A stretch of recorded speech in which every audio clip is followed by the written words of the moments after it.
Series I'm doing about Israel and the gospel, just sort of a walk through Romans 9, 10, and 11. We're in chapter 11 now, and today's message is called Hardening the Hard. At the beginning of chapter 11, Paul talks about the remnant. He talks about how even in Israel, there is a remnant of Jews who have believed in Jesus, and so he talks about that, and he talks about the fact really that he doesn't say it straight out, but the implication is he's saying it from the perspective of he's one of them. Remember, Paul was a Pharisee. He was a Jew, and he was part of that remnant. So, the big question is, well, has God totally rejected his people? Paul's like, no, because I'm sitting right here right now, and I've trusted in Jesus, so no, he hasn't. So God has not rejected Israel as his people, but sadly, it is true that a majority of them have rejected Jesus Christ. There is a great danger in hardening one's mind and heart against what God has revealed. It's very, very dangerous. Rebellion tends to lead to further rebellion, and at some point, God may give the rebel exactly what he or she wants: reality apart from God. The conversion of Saul of Tarsus, who became the Apostle Paul, was such a radical shift that it's really hard to explain apart from God. It's hard to explain what happened to that guy apart from God did something totally miraculous in his life. Anyone watching this man who was once a zealous Pharisee become a preacher of Jesus would have had to scratch his head. You would think a person would have to at least entertain the idea that God might have been at work there, right? But instead of that, a majority of the Jews did not follow Jesus. And that's pretty much what Paul has been talking about through this whole section of the book of Romans. They stayed at their cultural default setting. In fact, in the early days of the church, it was often the Jews who persecuted the church, unfortunately. So again, in Romans 11, 1 through 6, which we looked at last week, Paul has made the positive point that God has in fact preserved a remnant of Jews who have believed in Jesus. They are not the majority, but they do exist. In verses 7 through 10, he sort of looks at the negative side of that. He's going to go on to speak of those who are not part of the remnant. According to Paul, they find themselves in an unenviable position. So we learn first of all that rejectors have been hardened. Verse 7. Why don't I go ahead and just read 7 to 10 to give us a quick overview of it, and then we'll go back to verse 7. It says, What then? What Israel is seeking, it has not obtained, but those who were chosen obtained it, and the rest were hardened. Just as it is written, God gave them a spirit of stupor, eyes to see not, and ears to hear not, down to this very day. And David says, let their table become a snare and a trap and a stumbling block and a retribution to them.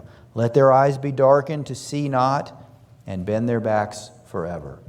So in verse 7, he's talking about how rejectors are hardened. So rejectors hardened. Again, what then? What Israel is seeking, it has not obtained, but those who were chosen obtained it, and the rest were hardened. Paul says that a majority of Jews have failed to find peace with God, while a minority of them have found it. He says what Israel is seeking, it has not obtained. So it brings up the question, okay, what was Israel seeking? In a few words, they were seeking right standing with God. That's been Paul's whole emphasis through the last couple chapters here. Right standing with God. Another way to say that is they were looking for peace with God. That's what all the works and the religion of the Pharisees and all these things they did, knocking themselves out, trying to follow these rules down to the nth degree. It was all about trying to find peace with God. The problem, Paul said earlier, was they were trying to work their way to it. They were trying to do it in their own human effort rather than realizing that that's something you can only receive as a gift to you, given by God. Why haven't they obtained it? The quick answer is it's only available through Jesus. Jesus is the crux of the issue. Jesus is the main issue. It's actually a sad state of affairs that Christianity has been so totally cut off from its Jewish roots. Much of the world views Christianity as a completely non-Jewish phenomenon. Jews are not Christians and Christians are not Jews. Jesus is viewed as a man with a halo who glowed rather than the Jewish guy that he was. You ever see that? Jesus was God in the flesh, so that's important, but sometimes there's this image of Jesus that's totally cut off from the reality that he came to us in the form of a very Jewish man.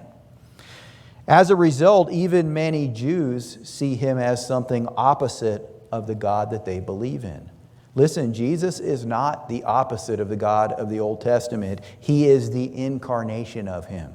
Hebrews chapter 1 says he is the exact representation of God's nature.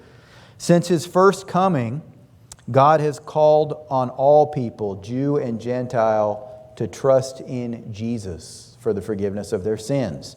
And this is where the majority of Jews have stumbled. They hardened themselves against the idea that Jesus may have been who he said he was. Maybe you've experienced this, but many of the Jews of today will not even entertain an inquiry into the life of Jesus. That's just like a forbidden topic. You bring up Jesus, boom, a big wall goes up. They don't want to talk about it. They don't want to hear about it. They don't want to think about it. It's scandalous to them. So it's very sad. A lot of them won't even listen to a description of who Jesus is and what he did. Many of them will not read the New Testament. They're just they're told not to. So it's sad. But a few have. A few did believe. Paul calls them in this verse the chosen. The Net Bible renders the term the elect. Here they are those Jews who have been chosen by God to believe in his Son. Note that this is different than the choice God made to call Israel out as his special people in the Old Testament. All Jews as a whole were chosen as God's covenant community. But the elect are the remnant Paul referred to earlier. Romans 9:27, Romans 11:5. They are those who have exercised genuine faith. They are those during this church age who have believed in Jesus. So that's who the elect are, or the chosen that Paul talks about here. The elect have been elected for salvation by God's predetermined choice. And I'll have more on that in a minute. But just a thought for a second here. Did you know that if you are saved, you have been elected by God? I don't know, maybe I have a weird mind the way I think about this, but we're ramping up to this election that's coming, big election in our country in a few months. And so a lot of that's on my mind. I've been watching some of the news on it and that kind of thing. But I was thinking that kind of means in a sense that God voted for you, right? If you are saved today, it's because God voted for you in a sense. He elected you. He chose you to be part of his family. So it's kind of a good thought to know that God is on your side. Now, Paul says the rest were hardened. The rest are the majority in Israel. Paul says God has hardened them. The term literally means to cover over with a callus or scab. Their own refusal to believe is met with a thickening of their conviction against Jesus. They insisted they didn't want Jesus. God gave them what they wanted. And I think we can learn something from this. On your outline, the principle there. Hardened hearts get harder. Hardened hearts get harder. Have you ever met anyone who rebels against anything that claims authority? You ever met anybody that just sort of has that mindset? It doesn't matter what it is. If it claims any kind of authority, they're against it. You might have experienced it in the workplace. I experienced it at a workplace I was at years ago. The boss was, I thought he was doing a good job. I thought he was a good guy, honestly. But if you sat in that break room during break time and listened to all the other employees, they were just constantly chewing him up and spitting him out. And he couldn't do anything right. He was just the worst guy on the face of the earth. And it really didn't matter what he did. They were just against him. And realize that if you're in a position where you're a boss or a supervisor, understand this. This is part of the job description that's not written in the job description. There will be some people who resist you and don't like you, no matter what. There's nothing you can do about it. It's just part of the atmosphere there. So there's the people who resist or who have this resistance to anything in authority. What I thought about also was I've seen these bumper stickers, that say resist. You ever see those? Like they have them slapped on their car, resist. And I always wonder, I can't help it, I just sort of wonder about it, and I'm like, okay, but resist what? What exactly are we supposed to be resisting? Is it just resist anything? And I suspect, at least for a lot of these people, that's exactly what they mean. It's like, doesn't matter what it is. Just resist. Resist. Don't let them tell you anything. Just resist it. And it's just the funniest thing in the world, but they have this resist sign slapped on their car. Now, why do I bring up this point? Because when you have that mentality, when you have that hardening of your heart, the tendency, the direction of it is that you tend to get even harder, right? And I bring that up to say this. Turn away from defiance, especially as it relates to God. Now, there may be some things in this world that need to be resisted. I don't deny that. I think there's some things that probably need to be resisted. I really do. But when you take that attitude toward God, you are on a dangerous place. You are on a slippery slope. You're on dangerous ground because it's almost like, God is trying to reach you. God is trying to show you His love. And what do you have? You have your resist bumper sticker slapped on the back of your car. Resist, resist. Don't take that attitude with God. Instead, I want to encourage you, come to God with a posture of learning. Come to God with a posture of learning. Come to God with an open mind to what His Word says and to what He might be showing you in your life. Come to God with a posture of submission. That's the only way you can come to God. I hate to say this, but I'm just going to say it the way it is. We don't come to God as equals. We are not His equals. Okay? He's not our colleague. He's our God. He's over us, and He has something to tell us that is important, that we need to learn. We need to, let me put it kind of bluntly, we need to sort of just shut up and listen to Him and say, okay, God, I may be wrong here. I probably am wrong here. In fact, I know I'm wrong. What do you have to show me? What do you have to say to me? So that posture of learning, that posture of submission that we want to learn from Him, that's the way we need to approach Him. I remember, I think it was a guy that was on the radio, a theologian that used to have his theology lectures on the radio. Very, very interesting guy. But he was talking about Scripture. And he was saying, the problem is when you get into all these people studying Scripture, so often it's about sort of me standing over the Scriptures and putting my judgment on what the Scripture said. And he said something that was very good. He said, you know what? As a Christian, I ought to be more concerned about God's critique of me than my critique of His Word. So it's very true here too. And the problem is that resist attitude, the hardened heart tends to just get harder. So Paul says the rejectors in Israel were hardened. They certainly hardened themselves against Jesus, but someone else had a hand in hardening them as well. So verse 8, hardened by God. Hardened by God. So we've got to deal with that. It's right in front of us in this passage. So we need to think about this question. It says, just as it is written, God gave them a spirit of stupor, eyes to see not and ears to hear not, down to this very day. Paul says God has dulled the spiritual senses of the Jews who would not follow Jesus. He quotes from and modifies a bit of Deuteronomy 29:4 and Isaiah 29:10. It says God gave them a spirit of stupor.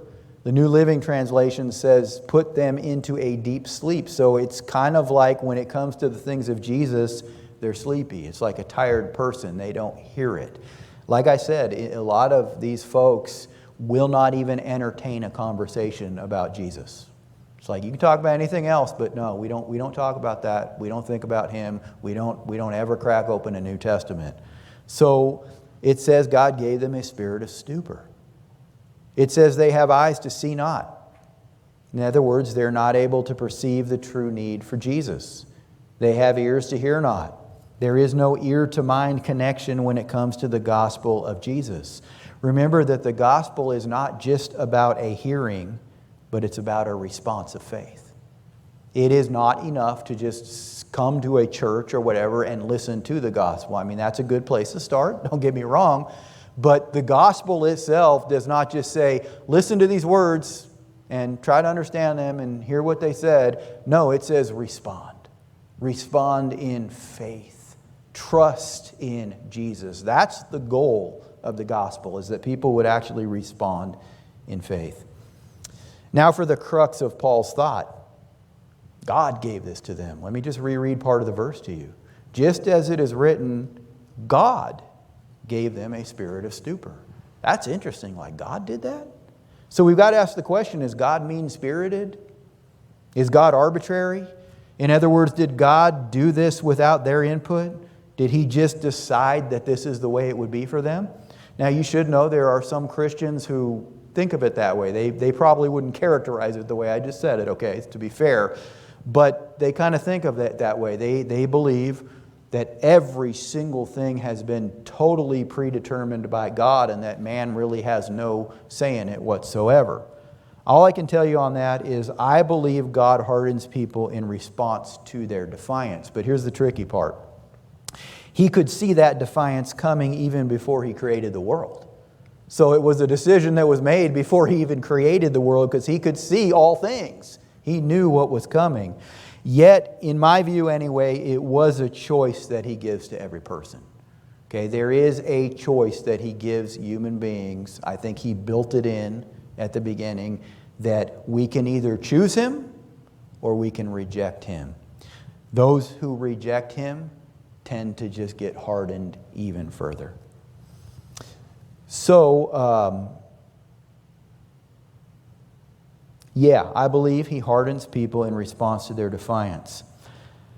Here's what may be a helpful quote from MacArthur's commentary on this. He says, and I quote, "Both the law and the prophets testify to God's sovereign and predetermined hardening of hearts. But that hardening is neither capricious or unjust. God hardens only those hearts who, in rejecting His gracious offer of righteousness, harden themselves to His grace." So I think that's a good quote. Now here's something I think we can glean getting to the principle on this, number 2 on your outline. Earlier I said hardened hearts get harder. That's sort of the trajectory of it. You slap the resist bumper sticker on your life, you're going to tend to just get even harder.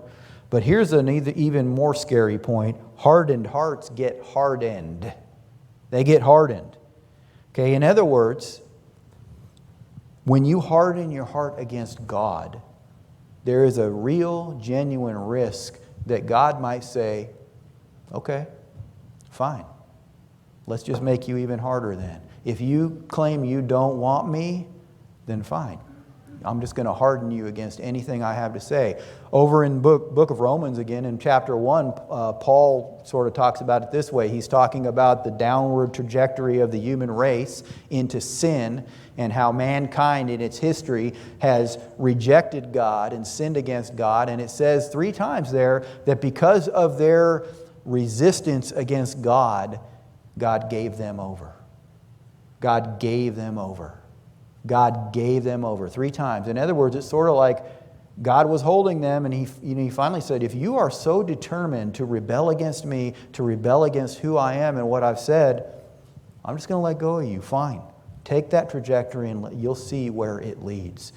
So hardened hearts get hardened. Now, I want to just say something here that I think is important. There is a however, okay? We as human beings should be careful not to think of anyone as beyond repair, okay? We really shouldn't. And the reason for that, even though some are, the reason is we're not privy to that information. We don't know. I mean, we see people that are pretty hard against the things of God, and it's easy to sort of say, that person's going to hell, or whatever. We really shouldn't do that because we don't know. There have been some very, very, very hardened people who miraculously came to Christ. The Apostle Paul, the guy who's writing this book that we're studying right now, was that way. He was hardened against God. I mean, he thought he was serving God. That's how twisted up he was. He thought that arresting and even persecuting and killing Christians was the right way to serve God. That's how messed up he was. And you know what? God changed him. God turned him around. So we are not privy to that information. So we should be careful not to try to make that kind of a judgment. In fact, as it relates to Israel, that's the context Paul is talking about. Here's a sneak preview of what Paul's going to say later in Romans 11. He says, listen to this, a partial hardening has happened to Israel until the fullness of the Gentiles has come in. Romans 11:25. So even the hardening that God initiates may be only partial. The hardening on Israel right now at this time in history is only partial. In other words, there is always hope even for the rejecter. What do we need to do? Pray for softened hearts in those who don't want to hear about Jesus, folks. Pray for softened hearts. Listen, I understand some people can really get under your skin. If you're a believer, you love the Lord, you're doing your devotions every day, you're following Jesus, you're going to church, man, Jesus is like at the center of your life. And you get these people that hate God, they hate Jesus, they think that Christians are all a bunch of, racists and haters and blah, blah, blah, and all this stuff. And you know that's not true, but it makes you mad. It kind of gets under your skin, and it's a real temptation to sort of in your mind just write those people off and say, well, they're going straight to hell. They're hopeless. There's no hope for them. Be careful. Be careful, because God might actually have plans for them. And so instead of doing that, as hard as it is, you really ought to pause and say a prayer for those people. Because remember what it really means. When you see someone that's that resistant against the things of God, that's so blinded that they think God is a God of hate instead of a God of love, they really need prayer. They need help. They need something radical to happen in their lives to turn that around, because they're all twisted up. They're all messed up. They don't understand God. If that's what they think God is, they don't understand Him. They don't understand the God that loved the world so much that He gave His only Son so that we could be reconciled to Him. They just don't understand. So be careful. We're not privy to the information about who is hardened beyond repair and not. And God may not be done with those people yet.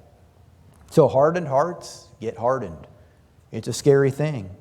It ought to really give us a sober idea of, you know what? I'm not going to slap the resist bumper sticker on my life when it comes to God. I'm going to listen to Him. I'm going to be compliant to Him.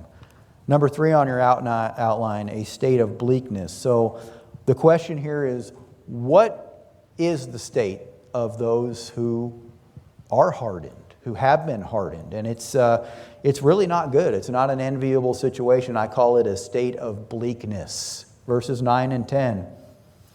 Paul writes, and David says, may their table become a snare and a trap, and a stumbling block and a retribution to them. May their eyes be darkened to see not, and bend their backs continually.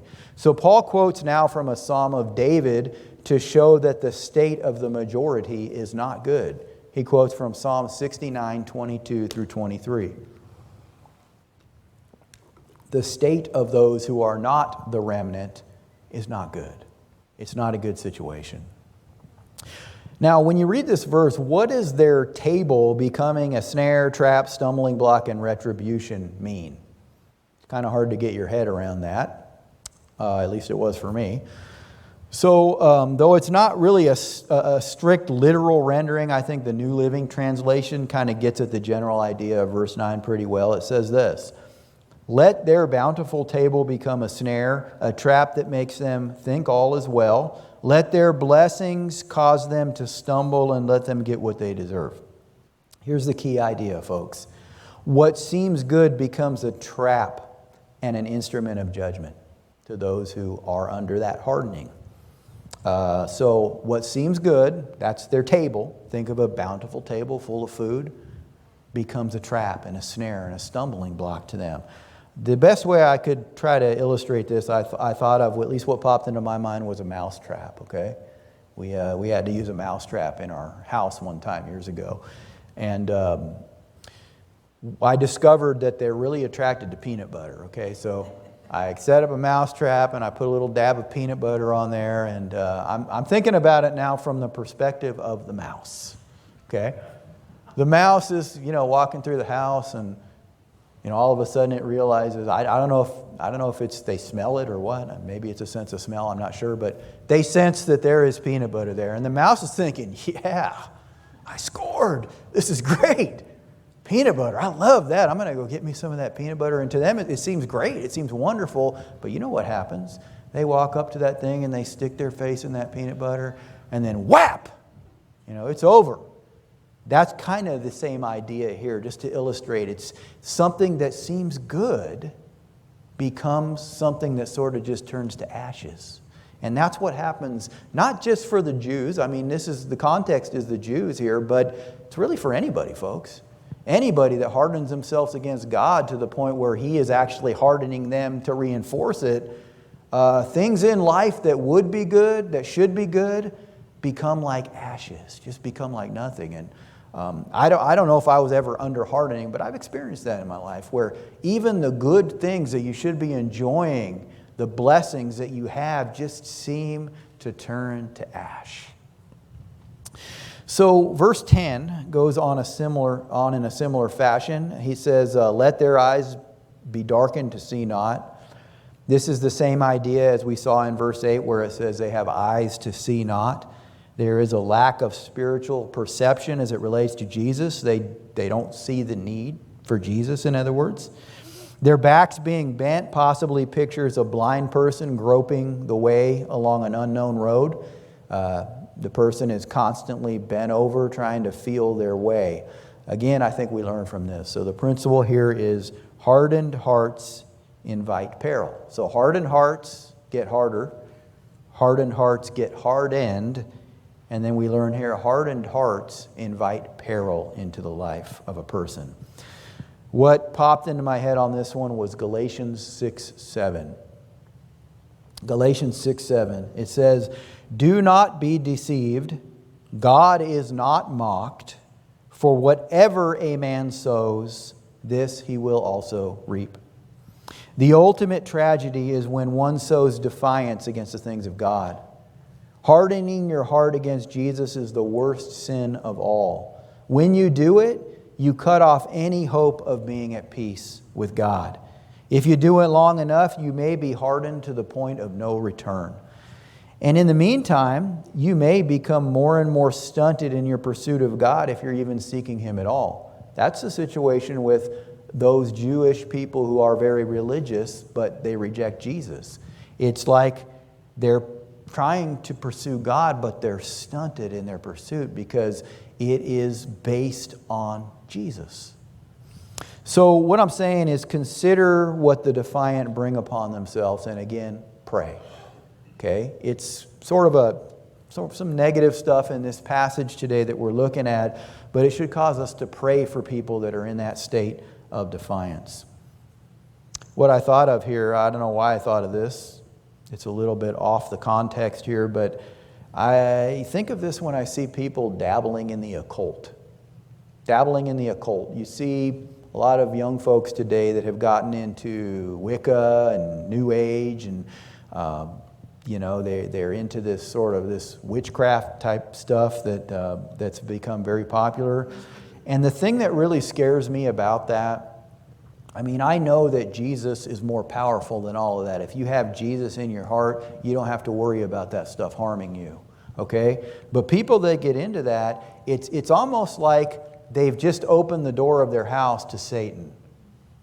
It's almost like they've just cracked the door open and said, oh, hey, Satan's knocking on the door. Hey, come on in. We're about to eat. Come on in and sit down with us. Hang out with us. You don't want to do that. It's just a bad choice to make, because all he wants to do is come in and steal, kill, and destroy.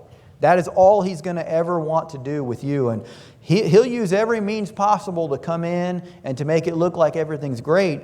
But again, when you go down that road too far and now you've opened the door to Satan, you're being influenced by him. And you could be hardened to the point where I don't know how you're going to get back to God. Now, praise God, some people that have been involved with the occult have come to Christ and repented, which is a beautiful, beautiful thing. But when you open the door to Satan, you're just asking to be blinded, to be hardened, to just be you're just inviting that peril into your life. So that's what popped into my head there just as an example. But consider what the defiant bring upon themselves and pray for them. Maybe you have someone in your life who is defiant against the things of God. They don't want to hear anything you have to say. They don't want anything to do with Jesus. They hate God, Jesus, the church, the Bible. Maybe they have that resist bumper sticker on their life, on the back of their car, maybe even literally, I don't know. But pray for that person. Remember, maybe you have devotions in the morning. I like to get up in the morning and read a little bit of scripture and pray. Maybe during that time you just slip that person's name into your prayers and say, you know what, God, I don't know why they're so hardened against you, Lord, but I pray that, that you might open their hearts, that they might change, that they might see the light and come to Christ. So hardened hearts just invite peril into their lives. Worship team, I'll invite you guys to come back up.